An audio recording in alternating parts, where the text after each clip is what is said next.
नमस्कार, आप देख रहे हैं भारत एक्सप्रेस राजस्थान और मैं हूं याना मीर। राजस्थान में विधानसभा चुनाव होने में अब 1 महीने से भी कम वक्त रह गया है।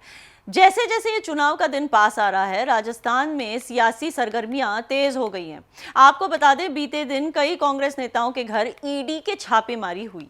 कांग्रेस प्रदेश अध्यक्ष गोविंद सिंह डोटासरा के ठिकाने पर ईडी के छापों को लेकर बीजेपी और कांग्रेस आमने सामने हो गए हैं। डोटासरा के घर छापों और बेटे वैभव को समन के बाद सीएम अशोक गहलोत ने केंद्र सरकार पर निशाना साधा। सीएम गहलोत ने कहा, केंद्र सरकार जांच एजेंसियों का दुरुपयोग कर रही है। ये लोग टीडीडी दल की तरह ईडी का उपयोग कर रहे हैं। वहीं केंद्रीय मंत्री गजेंद्र सिंह शेखावत ने कहा कि इस कार्रवाई से पेपर लीक से पीड़ित युवाओं के मन में न्याय मिलने की उम्मीद जागी है। डोटासरा ने सीकर में उनके घर के बाहर कार्यकर्ताओं से कहा, हमें डरने की जरूरत नहीं है, ईडी अपना काम कर रही है, उनको करने दीजिए। कार्यकर्ताओं से शांति बनाए रखने की अपील भी की। गहलोत ने कहा, यह मामूली बात नहीं है, डोटासरा और वैभव गहलोत के खिलाफ कोई केस नहीं है, बिना केस के छापे नहीं मारे जाते। वैभव गहलोत को समन के बारे में गहलोत ने कहा, मैं करीब 5-10 साल से सुन रहा हूं कि उसके खिलाफ शिकायत की जा रही है। ईडी का समन आया और हाजिर हो जाओ, हम इन लोगों से डरने वाले नहीं हैं। सीएम अशोक गहलोत ने कहा, सीबीआई, ईडी, इनकम टैक्स जैसी देश की प्रीमियम एजेंसीज की साख नहीं रहेगी तो क्या बचेगा। इन एजेंसियों की क्रेडिबिलिटी होती थी, आज उल्टा हो रहा है। आज जो स्थिति है वो चिंताजनक स्थिति है। सवाल मेरे बेटे और पीसीसी चीफ के ठिकाने पर छापे मारने की नहीं है, सवाल इन एजेंसियों की साख का है। इन एजेंसियों ने पूरे देश में आतंक मचा रखा है। छत्तीसगढ़ में तो ईडी के अफसरों ने पिछले 6-7 महीने से वहीं पर किराए पे मकान ले रखे हैं और वहीं पर सेटल हो गए, क्योंकि रोज कार्रवाई करनी जो पड़ती है।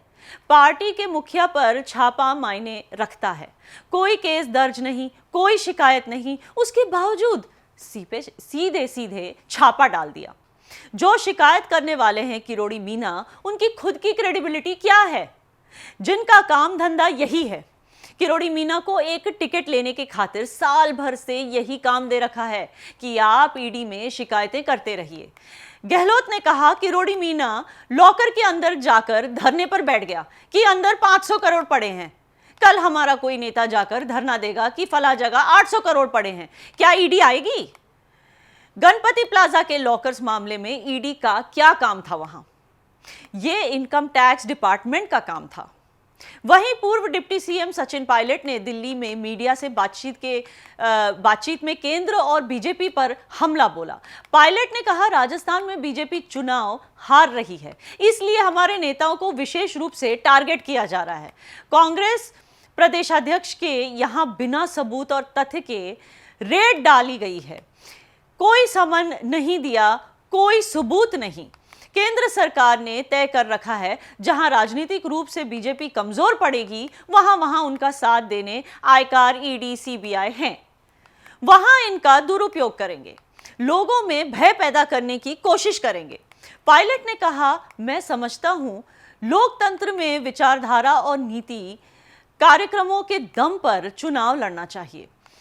भाजपा सभी 5 राज्यों में आज की तारीख में इस बात का स्पष्ट संकेत है कि चुनाव हार रही है। पायलट ने कहा, मुख्यमंत्री के बेटे को 12 साल पुराने मामले में अब अचानक से समन भेजा गया। सब लोग समझते हैं कि इसके पीछे क्या सोच हो सकती है।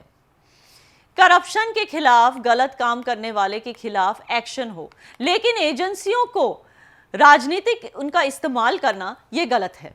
पायलट ने कहा कि ईडी कार्रवाई करती है और उसका जवाब बीजेपी दे रही है। एजेंसियों का इस्तेमाल राजनीतिक हथियार के तौर पर हो रहा है और यह गलत है। हम सबको राहुल गांधी जी से प्रेरणा लेनी चाहिए, उनके ऊपर भी नाना प्रकार के केस लगाए। ईडी ने कई बार बुलाया और वो पेश हुए। कांग्रेस के नेताओं कार्यकर्ताओं को डरने की कोई आवश्यकता नहीं है। हम ये चुनाव मजबूती से लड़ेंगे और जीतेंगे भी। आशा करते हैं ये खबर आपको पसंद आई होगी। चैनल को सब्सक्राइब करना ना भूलें और वीडियो को लाइक और शेयर जरूर कीजिए।